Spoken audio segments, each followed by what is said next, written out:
Hello மக்களே, நம்ம இப்போ எங்கே வந்திருக்கோம்னா ஒரு கேக் கடைக்கு தான் வந்திருக்கோம். கேக் கடைக்கு எதுக்குன்னா நம்ம 100 சப்ஸ்கிரைபர் ரீச் பண்ணிட்டோம். அது ஒரு ஹாப்பியாக கொண்டாடக்கு தான் இந்த கேக் வாங்கியிருக்கோம்.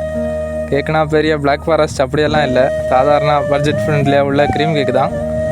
சகலபடி கேக் எங்கே வைக்கலான்னு இடம் தட்டிட்டு இருக்காரு. அதுக்கடுத்து லாஸ்டாட்டுக்கு ஒரு கட்டத்தில் காரில் வைக்கலான்னு ஒரு ஐடியா போட்டுருக்காரு போலே இருக்குது. பாஸாக அந்த ஐடியா போல இருக்கும் போல இருக்குது. இந்த இடத்த நாங்கள் சூஸ் பண்ணதுக்கான காரணம் அந்த கேக்கில் தெரியும். அதில் ஒரு படம் ஒட்டியிருக்கு பாருங்க. அதில் ஒரு 8 தென்னை மரம் இருக்கும். அது இந்த காருக்கு பின்னாடியே தெரியும்.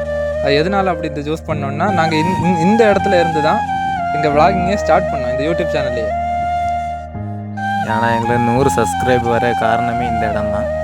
இந்த இடத்துல தான் நாங்கள் ஆலோசித்தது, எப்படி ஒவ்வொரு சப்ஸ்கிரைப் எவ்வளோ கொண்டு வரணும் எப்படின்னு. ஏன்னா மறக்க முடியாத ஒரு இடத்துல நாங்கள் எப்படி இப்போ 100 சப்ஸ்கிரைப் கிடச்சது, கேக் வெட்டலான்னு அப்படி ஒரு பிளான் பண்ணோம். அது இப்போ வெற்றிகரமாக நடக்குது. உங்கள் சப்போர்ட்டு வேணும், இன்னும் கூடுதல் வேணும். இப்போ அடுத்த கட்ட பிளான் என்ன பண்ணலான்னு பாஸ் யோசிக்காரு. எங்கள் பாஸ் ஒரு வாக்கில் சொல்லியார் கொடைக்கானல் போகலான்னு.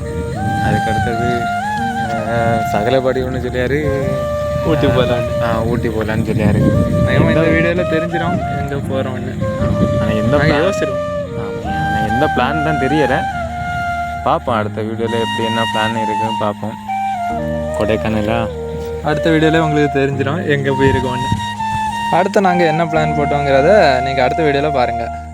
இப்போ அதில் பின்னாடி அந்த 8 தென்னை மரம் தெரியும். அதான் எங்கள் யூடியூப் சேனலோட லோகோ. இங்கேருந்து ஸ்டார்ட் பண்ணோம், அதே தான். ஆமாம் மக்கள்ஸ், நாங்கள் இப்போ கேக் வெட்ட போகிறோம். கேக்கு வேண்டியிருக்கும் பாருங்கள், என்ஜாய் பண்ணுறோம். 100 சப்ஸ்கிரைப் ஆகிருக்கு. இன்னும் சப்போர்ட் பண்ணுங்கள்.